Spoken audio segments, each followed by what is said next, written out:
नमस्कार दोस्तों, एक बार फिर आप सभी का स्वागत है इस YouTube चैनल पर।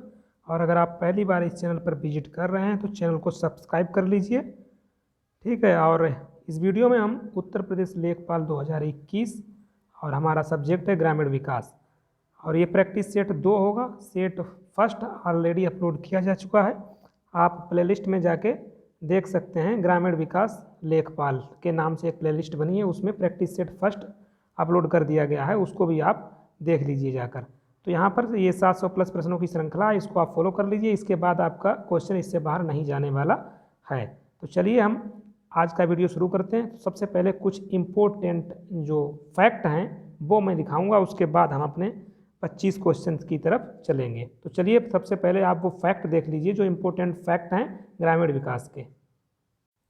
तो यहाँ पे आप लोग देख सकते हैं परीक्षा उपयोगी महत्वपूर्ण प्रश्न। तो ये महत्वपूर्ण प्रश्नों को देखने के बाद हम अपनी प्रैक्टिस पर चलेंगे। तो सबसे पहला यहाँ पर देखिए, सभी इम्पोर्टेंट हैं, मोस्ट इम्पोर्टेंट आप इनको कह सकते हैं। और इसका PDF पाने के लिए ये जो भी यहाँ पर बताया जा रहा है उस सभी का PDF जो है आपको टेलीग्राम पर मिल जाएगा। टेलीग्राम चैनल का नाम जो यूट्यूब चैनल का नाम है उसी नाम से आप टेलीग्राम पर सर्च करेंगे और उसको ज्वाइन कर लीजिएगा। तो चलिए सबसे पहला देखते हैं। यहाँ पर लिखा है लेखपाल का उल्लेख किस अधिनियम की धारा में है। तो आपको याद रखना है उत्तर प्रदेश भू राजस्व अधिनियम 1901 की धारा 23। तो आपको यह ध्यान रखना है उत्तर प्रदेश भू राजस्व अधिनियम 1901 की धारा 23 में लेखपाल का उल्लेख है। अगला है लेखपाल अपने हलके में कार्य करता है, उसका ट्रांसफ़र किसके द्वारा किया जाता है। तो लेखपाल का जो ट्रांसफ़र है वो परगना अधिकारी या सहायक कलेक्टर के द्वारा किया जा सकता है। लेखपाल के कार्यों का विवरण किसमें होता है। तो लेखपाल जो भी कार्य करता है उसका विवरण जो है ये लैंड रिकॉर्ड मैनुअल में, ये सभी उसके जो कार्य हैं इसमें मेंशन होते हैं। किसमें? लैंड रिकॉर्ड मैनुअल में। चलिए आगे देखिए, उत्तर प्रदेश में लेखपाल सेवा नियमावली कब बनी। तो 2006 में बनी थी उत्तर प्रदेश में लेखपाल सेवा नियमावली। लेखपाल अपने हलके के गांव या गांवों का प्रत्येक वर्ष खेत पर जाकर निरीक्षण करता है। इस निरीक्षण को क्या कहते हैं। तो इस निरीक्षण को पड़ताल कहते हैं। आपको ध्यान रखना है, ये निरीक्षण को क्या कहते हैं? पड़ताल। तो यहाँ पर पड़ताल में आपको एक चीज़ ध्यान रखनी है, 3 होती हैं। एक तो होती है खरीफ पड़ताल, एक रबी पड़ताल और एक जायद पड़ताल। जो खरीफ पड़ताल होती है, खरीफ जो पड़ताल होती है वो 10 अगस्त से 25 दिसंबर तक, तो 10 अगस्त से इसकी शुरुआत हो जाती है जो खरीफ की पड़ताल होती है। दूसरी होती है रबी की पड़ताल। तो रबी की पड़ताल की बात करेंगे तो ये 1 जनवरी से शुरू होती है, ठीक है। जायद की पड़ताल 1 मई से शुरू होती है। तो ये सभी याद रखना है आपको। खरीफ की पड़ताल कब से? 10 अगस्त से। रबी की पड़ताल 1 जनवरी से और जायद की पड़ताल 1 मई से, ठीक है। तो यही होती हैं पड़ताल। चलिए आगे देखिए, आगे यहाँ पर आपसे पूछा गया है खसरा क्या होता है। तो खसरा क्या होता है? खसरा एक कानूनी दस्तावेज होता है जिसमें किसी गांव के ज़मीन के टुकड़े और उस पर उगाई जा रही फसलों का विवरण लिखा होता है, ठीक है। खसरे पर यही सब चीज़ें उस पर लिखी होती हैं। लेखपाल द्वारा खसरे में कृषि आंकड़ों और खतौनी के लिए आवश्यक तथ्यों का उल्लेख किया जाता है, ठीक है। खसरे में जो है कृषि आंकड़े और खतौनी के लिए जो आवश्यक तथ्य होते हैं वो सभी जो है इसमें उल्लेख होते हैं खसरे में। खसरे में पूछा जाता है खाने कितने होते हैं। आपको ध्यान रखना है खसरे में 22 खाने होते हैं और खतौनी में अगर पूछा जाए तो 13 खाने होते हैं। अगला देखिए, पटवारी शब्द का सर्वप्रथम प्रारंभ किसने किया था। तो इम्पोर्टेंट क्वेश्चन है। शेरशाह सूरी ने पटवारी शब्द का प्रारंभ किया था। किसके समय में पटवारी का नाम बदलकर लेखपाल कर दिया गया था। तो आपको ध्यान रखना है चौधरी चरण सिंह की सरकार ने जो पटवारी था उसका नाम लेखपाल कर दिया था। आगे देखिए, उत्तर प्रदेश भू राजस्व अधिनियम की धारा 33 में वर्णित वार्षिक रजिस्टर को किस नाम से जाना जाता है। खतौनी। तो खतौनी का जो है उत्तर प्रदेश जो भू राजस्व अधिनियम है उसमें खतौनी का कहीं पर आपको उल्लेख नहीं मिलेगा। जो इसकी धारा 33 है इसमें एक नाम है वार्षिक रजिस्टर।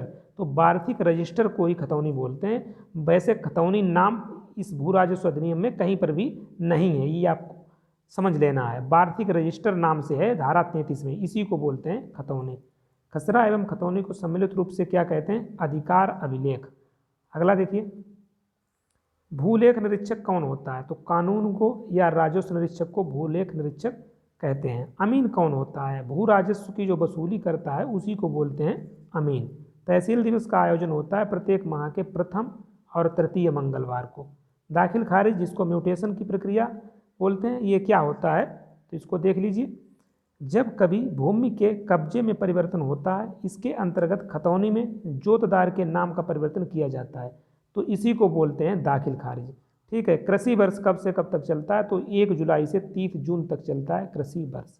आगे देखिए, आगे कुछ और इम्पोर्टेंट प्रश्न है।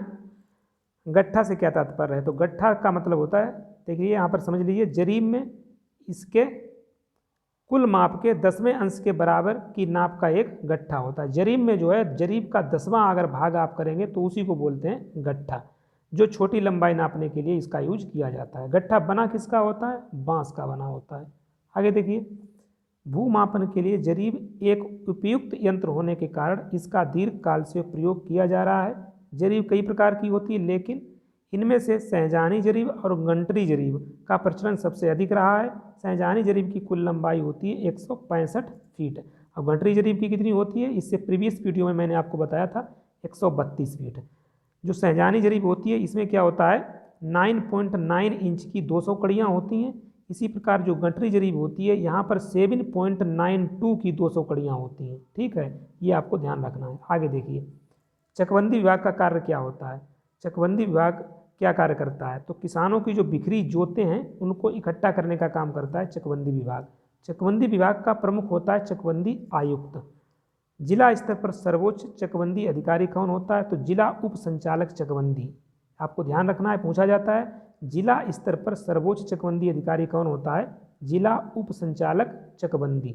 आगे देखिए, चकबंदी लेखपाल चकबंदी आयुक्त के अधीन होते हैं। मोस्ट इंपोर्टेंट आपको ध्यान रखना है, चकबंदी लेखपाल जो होते हैं वो चकबंदी आयुक्त के अधीन होते हैं, जबकि राजस्व लेखपाल जो हैं वो डीएम के अधीन होते हैं। ठीक है, आपको ये ध्यान रखना है। चकबंदी का वास्तविक कार्य कौन करता है, चकबंदी लेखपाल करता है चकबंदी का वास्तविक कार्य।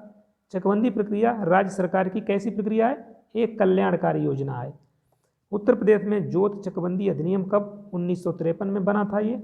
आगे देखिए, उत्तर प्रदेश भू राजस्व अधिनियम 1901 की धारा 23 में किसके संबंध में उल्लेख है, तो ये तो आपको पता होना चाहिए, जिसका आप एग्जाम देने जा रहे हैं तो उसका उल्लेख जो है उत्तर प्रदेश भू राजस्व अधिनियम 1901 की धारा किसमें है, 23 में। आपको ध्यान रखना होगा। गंटरी जरीब द्वारा किया गया भूमापन कहलाता है कैडेस्ट्रल सर्वेक्षण। मैं पहले ही इससे पहले वाले वीडियो में बता चुका हूँ, जो सहजानी जरीब होती है उसके द्वारा जो सर्वेक्षण होता है उसको बोलते हैं थाकवास्ट सर्वेक्षण, थाकवास्ट सर्वेक्षण। और जो गंटरी जरीब होता है इसके द्वारा भूमापन किया जाता है, इसको बोलते हैं कैडेस्ट्रल सर्वेक्षण। ये दोनों मैं आपको बता चुका हूँ। और गंटरी जरीब की लंबाई बता चुका हूँ 132 फीट, यहाँ पर 7.92 इंच की 200 कड़ियाँ होती हैं। आगे देखिए, अगला विकास खंड का मुख्य कार्यपालन अधिकारी कौन होता है, तो खंड विकास अधिकारी होता है। उत्तर प्रदेश लोक सेवा आयोग द्वारा चयनित खंड विकास अधिकारी का प्रशिक्षण कहाँ होता है, ये ग्रामीण विकास संस्थान में इसका प्रशिक्षण होता है। आगे देखिए,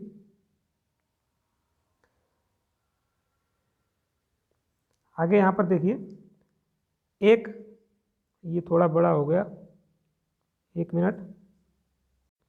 चलिए, यहाँ पर एक विकास खंड के ग्रामों के विकास की जिम्मेदारी किस पर होती है, खंड विकास अधिकारी पर होती है। लेखपाल कौन होता है, तो लेखपाल गांव स्तर का सरकारी कर्मचारी होता है। अगला देखिए, यहाँ पर ये छुप गया है, इसको देखते हैं। लेखपाल और चकबंदी लेखपाल को भूमापन सर्वेक्षण का ज्ञान होना आवश्यक है। ठीक है, तो यही सब है, ये इंपॉर्टेंट फैक्ट थे, मैंने आपको यहाँ पर बता दिए, मोस्ट इंपॉर्टेंट है, इसको आप 1-2 बार देख लीजिएगा तो ये आपके फैक्ट आपको याद हो जाएंगे। तो चलिए हम चलते हैं अपनी प्रैक्टिस पर क्वेश्चंस की तरफ। तो चलिए हम पहले क्वेश्चन की तरफ आपको दिखाते हैं। देखिए, यहाँ से क्वेश्चन हमारे शुरू होते हैं। गांव में जल प्रदूषण का कौन सा स्रोत नहीं है, तो भूमि कटाव से, लाउड स्पीकर के ध्वनि और पशुओं के जलाशयों में नहाने से, मानव अवशिष्ट एवं बहित मल द्वारा। तो गांव में जल प्रदूषण का कौन सा स्रोत नहीं है, तो आप इसको आसानी से बता सकते हैं, ये लाउड स्पीकर के द्वारा ध्वनि, ये जल प्रदूषण का स्रोत नहीं है। आगे देखिए, नेक्स्ट है यहाँ पर भूमि प्रदूषण उत्पन्न होता है। तो भूमि प्रदूषण किससे उत्पन्न होता है, फसलों में रासायनिक दवाओं के अनुचित प्रयोग एवं उनके अपघटित अवशेषों से, उद्योग धंधों के ठोस तथा जलीय उपद्रव्यों को भूमि में निकासी से, कूड़ा करकट, गंदगी, मलमूत्र के अनियंत्रित विसर्जन से। तो उपयुक्त तो सभी जो है आपका आंसर हो जाएगा। ये सभी जो हैं भूमि प्रदूषण उत्पन्न करते हैं। आगे आगे देखिए, निम्नलिखित में से कौन सा कार्यक्रम भारत में हरित क्रांति कार्यक्रम का आधार बना? तो यहाँ पर सघन कृषि जनपद कार्यक्रम और सघन कृषि क्षेत्र कार्यक्रम, ये दोनों जो हैं भारत में हरित क्रांति कार्यक्रम के आधार बने थे, यानी कि ए और बी आपके दोनों सही हो जाएंगे। आगे देखिए, यहाँ पर बोला गया है भारत में भूदान आंदोलन किसके द्वारा प्रारंभ किया गया? तो सिंपल सा है, संत विनोबा भावे के द्वारा ये प्रारंभ किया गया था भूदान आंदोलन। नेक्स्ट क्वेश्चन है, गांव में रसोई घरों में प्रयुक्त परंपरागत चूल्हों में ईंधन से उत्पन्न ऊष्मा का कितने % जो है भाग बेकार चला जाता है? तो 70% आपको याद रखना है। गांव में जो रसोई घरों में जो परंपरागत चूल्हे होते हैं, ठीक है, उनमें ऊष्मा का 70% जो भाग होता है वो बेकार चला जाता है। आगे नेक्स्ट है, गांव में वायु की दुर्गंध को समाप्त करने के लिए दिशा जंगल मानव मल यानी विष्ठा त्यागने हेतु क्या करना चाहिए? गांव से दूर ना जाना चाहिए, बिल्कुल। महात्मा गांधी के अनुसार पाखाना फिरने के लिए गड्ढा खोदना चाहिए और बाद में उसे ढक देना चाहिए। तो यानी कि ऑप्शन सी बिल्कुल सही हो जाएगा। ये दोनों जो हैं आपके सही यहाँ पर हो जाएंगे। आगे बढ़िए, निम्नलिखित में से कौन सा कार्यक्रम पहली पंचवर्षीय योजना में प्रारंभ किया गया था? तो अधिक अन्न उपजाओ, सामुदायिक विकास जो कि 1952 में, राष्ट्रीय प्रसार सेवा, ये जो हैं तीनों आपके जो हैं पहली पंचवर्षीय योजना में प्रारंभ किए गए थे। पहली पंचवर्षीय योजना का आपको पता होगा कब से शुरू हुई थी? 1951 से 56 के बीच पहली पंचवर्षीय योजना चली थी। चलिए आगे देखिए, निर्मल ग्राम योजना का संबंध निम्नलिखित में से किससे है? तो निर्मल ग्राम योजना की बात करेंगे तो ये मलमूत्र, ठोस एवं अर्ध ठोस कचरे के स्वच्छ निस्तारण से इसका संबंध है, निर्मल ग्राम योजना। आगे देखिए, यहाँ पर बोला गया भारत सरकार द्वारा ग्रामीण क्षेत्रों में पेयजल आपूर्ति में तेजी लाने के लिए राजीव गांधी राष्ट्रीय पेयजल मिशन कार्यक्रम कब शुरू किया गया था? तो 1991 में ये शुरू किया गया था, राजीव गांधी राष्ट्रीय पेयजल मिशन कार्यक्रम। आगे देखिए, यहाँ पर नेक्स्ट क्वेश्चन है, राष्ट्रीय ग्रामीण रोजगार गारंटी योजना 2005 में कौन से कार्यक्रम का विलय कर दिया गया? तो काम के बदले अनाज योजना और संपूर्ण ग्रामीण रोजगार योजना, इन दोनों का जो है विलय इसमें कर दिया गया था राष्ट्रीय ग्रामीण रोजगार गारंटी योजना में। तो ये आपको ध्यान रखना है। आगे देखिए, यहाँ पर भारत में जनपद के राजस्व संग्रहण का सर्वोच्च अधिकारी कौन होता है? तो जिला अधिकारी होता है। ठीक है, भारत में जो जनपद में राजस्व संग्रहण का सर्वोच्च अधिकारी जिला अधिकारी होता है। आगे बढ़िए, भारत के किस कार्यक्रम को विश्व बैंक ने विश्व का सबसे बड़ा सार्वजनिक कार्य योजना माना है? तो ये मनरेगा को माना है। अब इसके बारे में हम इससे पहले वाला जो वीडियो था ग्रामीण विकास का, उसमें हम इसको डिटेल से देख चुके हैं कि इसका नरेगा नाम, इसको शुरू किया गया था नरेगा नाम से 2 फरवरी 2006 में आंध्र प्रदेश में। ठीक है, और 2 अक्टूबर 2009 को इसका नाम ये पड़ा। ठीक है, मनरेगा। तो ये सभी चीज़ों को हम इससे पहले वाले वीडियो में बात कर चुके हैं। अगला देखिए, योजना आयोग ने निम्नलिखित में से किसे विकासात्मक आयोजन की आधारभूत इकाई माना है? तो योजना आयोग ने विकास खंड को विकासात्मक आयोजन की आधारभूत इकाई माना है। आगे बढ़ते हैं, सीमांत कृषक किसे कहा जाता है? तो सीमांत कृषक की बात करेंगे तो जिसके पास 1 हेक्टेयर से कम भूमि होती है उसको बोलते हैं सीमांत कृषक। अब इसमें कुछ कंडीशंस हैं, वो मैं आपको यहाँ पर बता देता हूँ। तो देखिए, यहाँ पर समझ लीजिए, जो सीमांत होते हैं, सीमांत को आपको ध्यान रखना है 1 हेक्टेयर से जिसके पास कम होती है। ठीक है, 1 हेक्टेयर से कम, तो अगर है उसके पास उसको बोलते हैं सीमांत। इसके बाद आती हैं लघु जोत। ये जोत के प्रकार हैं या कृषक कह लीजिए। तो लघु में क्या होगा? तो लघु की अगर आप बात करेंगे तो 1 से 2 हेक्टेयर वाले को कहते हैं लघु। उसके बाद आता है अर्ध मध्यम, ये होते हैं 2 से 4 हेक्टेयर वाले, इनको बोलते हैं अर्ध मध्यम। आगे देखिए, आगे आता है मध्यम में आता है 4 से 10 हेक्टेयर वाले आते हैं मध्यम में, और जो बृहत जोत होती है वो 10 हेक्टेयर से अधिक है। ठीक है, अगर 10 हेक्टेयर से अधिक है तो उसको बोलते हैं बृहत जोत। तो यही है, सभी चीज़ें मैंने आपको बता दी हैं। सीमांत कृषक यहाँ पर पूछा गया था, तो 1 हेक्टेयर से कम वाले को बोलते हैं सीमांत कृषक। चलिए आगे देखते हैं, नेक्स्ट क्वेश्चन यहाँ पर आपसे पूछा गया है, निम्नलिखित में से कौन सा ग्राम्य विकास का एक कार्यक्रम नहीं है? तो सामुदायिक विकास कार्यक्रम, 10 लाख कुआं योजना, इंदिरा आवास योजना, ये तीनों जो हैं ग्राम्य विकास का ये जो है कार्यक्रम है।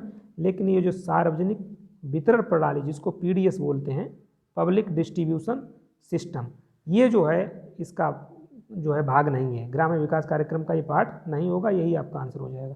आगे देखिए, श्रीमती इंदिरा गांधी द्वारा आरंभ किए गए 20 सूत्री कार्यक्रम, तो यहाँ पर आपको ध्यान रखना है जो 20 सूत्री कार्यक्रम 1975 में इंदिरा गांधी के द्वारा लाया गया, निम्नलिखित में से कौन सा सूत्र शामिल नहीं है? तो यहाँ पर गरीबी हटाओ इसमें था, सबके लिए स्वास्थ्य भी था, पर्यावरण संरक्षण भी था, लेकिन जो लोकतांत्रिक विकेंद्रीकरण है ये इसका भाग नहीं है। किसका? 20 सूत्री कार्यक्रम का। आगे बढ़िए, चकबंदी का संबंध निम्नलिखित में से किससे है? तो चकबंदी की बात करेंगे तो ये भूमि सुधार कार्यक्रम से इसका संबंध होता है, चकबंदी का। और चकबंदी की बात हुई है तो यहाँ पर कुछ चीज़ें और देख लीजिए। उत्तर प्रदेश में चकबंदी की बात करेंगे तो 1954 में ये शुरू होती है। 1954 में चकबंदी कहाँ से? दो जिले याद रखने हैं। एक तो याद रखना है मुजफ्फरनगर के कैराना तहसील, मुजफ्फरनगर की कैराना तहसील, ठीक है। और दूसरा था सुल्तानपुर की मुसाफिर खाना तहसील से इसको शुरू किया गया था। कब? 1954 में। तो ये मोस्ट इंपॉर्टेंट है, आपको ध्यान रखना है। चकबंदी की शुरुआत 1954 में होती है उत्तर प्रदेश में। कहाँ से? मुजफ्फरनगर की कैराना तहसील और सुल्तानपुर जिले की मुसाफिर खाना तहसील से। और 1958 से पूरे प्रदेश में इसको लागू कर दिया जाता है।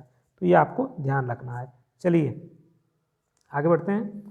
आगे यहाँ पर 1 हेक्टेयर का मान निम्नलिखित में से कितना होता है? तो 1 हेक्टेयर की बात करें, 1 हेक्टेयर में यहाँ पर सभी चीज़ें वर्ग मीटर में दी गई हैं, तो ये तो सिंपल हो गया। 1 हेक्टेयर में 10,000 वर्ग मीटर होता है, यानी कि ऑप्शन सी सही हो जाएगा। इसी प्रकार 1 हेक्टेयर में आपसे एकड़ पूछे जाएं तो 2.4711 एकड़ होता है 1 हेक्टेयर में, और 3.95 बीघा होता है 1 एकड़ में।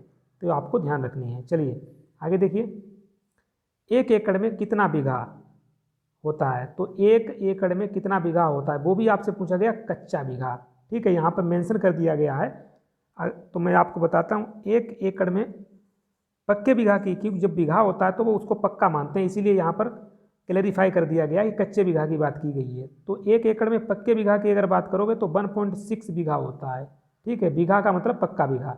अब इसमें बोला गया है कच्चा, तो इसका 3 गुना कर दीजिए, क्योंकि 1 पक्का बीघा में 3 कच्चा बीघा होते हैं, तो ये हो जाएगा 4.8 हो जाएंगे कच्चा बीघा किसमें? 1 एकड़ में।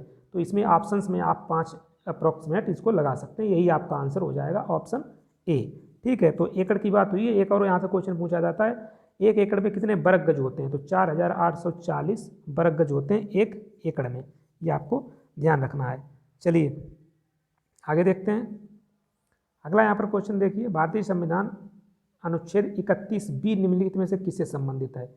मौलिक अधिकारों से संबंधित अनुच्छेद 31A के अंतर्गत कतिपय अधिनियमों को विधिमान्य किए जाने से संबंधित, भूमि सुधारों से संबंधित, राज्य सरकारों द्वारा पारित कानूनों को न्यायालयों द्वारा अवैध घोषित होने से बचाने से संबंधित, अधिकतम जोत सीमा निर्धारण से संबंधित, कानूनों को न्यायालयों द्वारा अवैध घोषित होने से बचाने से संबंधित। तो उपरोक्त में सभी आपका आंसर हो जाएगा। ये सभी जो हैं अनुच्छेद 31B से रिलेटेड हैं। चलिए आगे देखिए, अगला निम्नलिखित में से किसे चकबंदी के अधीन नहीं लिया जा सकता?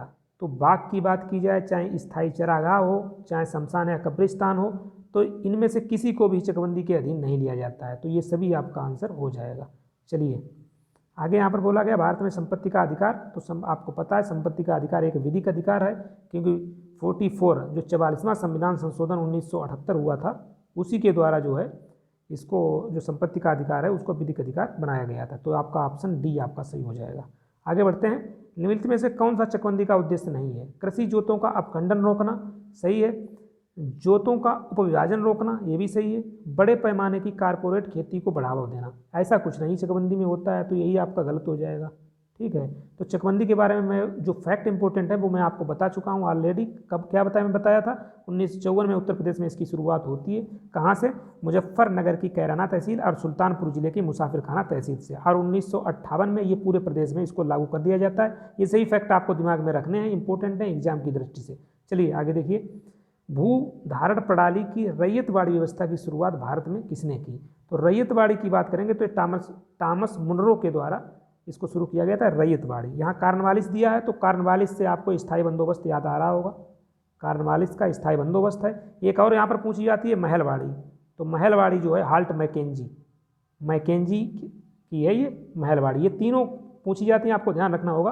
रैयतवाड़ी टॉमस मुनरो, कार्नवालिस स्थायी बंदोबस्त और महलवाड़ी मैकेंजी। चलिए आगे देखिए, यहाँ पर लास्ट क्वेश्चन, भूधाड़ प्रणाली की रैयतवाड़ी व्यवस्था की शुरुआत भारत में किसने की? तो अभी मैं बात कर चुका हूँ रैयतवाड़ी मुनरो, ठीक है। ये दोनों क्वेश्चन सेम पूछ दिए गए हैं, रैयतवाड़ी व्यवस्था की टॉमस मुनरो, यहाँ पर सेम ही क्वेश्चन आ गए, ठीक है। चलिए ये हमारे थे 25 क्वेश्चन ग्रामीण विकास से, और ये हमारा जो प्रैक्टिस सेट 2 था। तो सबसे पहले यहाँ पर मैंने आपको फैक्ट जो बताएं, जो एग्जाम ओरिएंटेड फैक्ट है, उसके बाद हमने 25 क्वेश्चन का आपका डिस्कशन करा दिया। वीडियो कैसा लगा आपको हमें कमेंट बॉक्स में बताइए, अपना स्कोर हमें कमेंट बॉक्स में बताइए, और किसी प्रकार का कोई सजेशन है, कोई सुझाव है, उसके लिए कमेंट बॉक्स में आपका स्वागत है। Thank you and thanks for watching.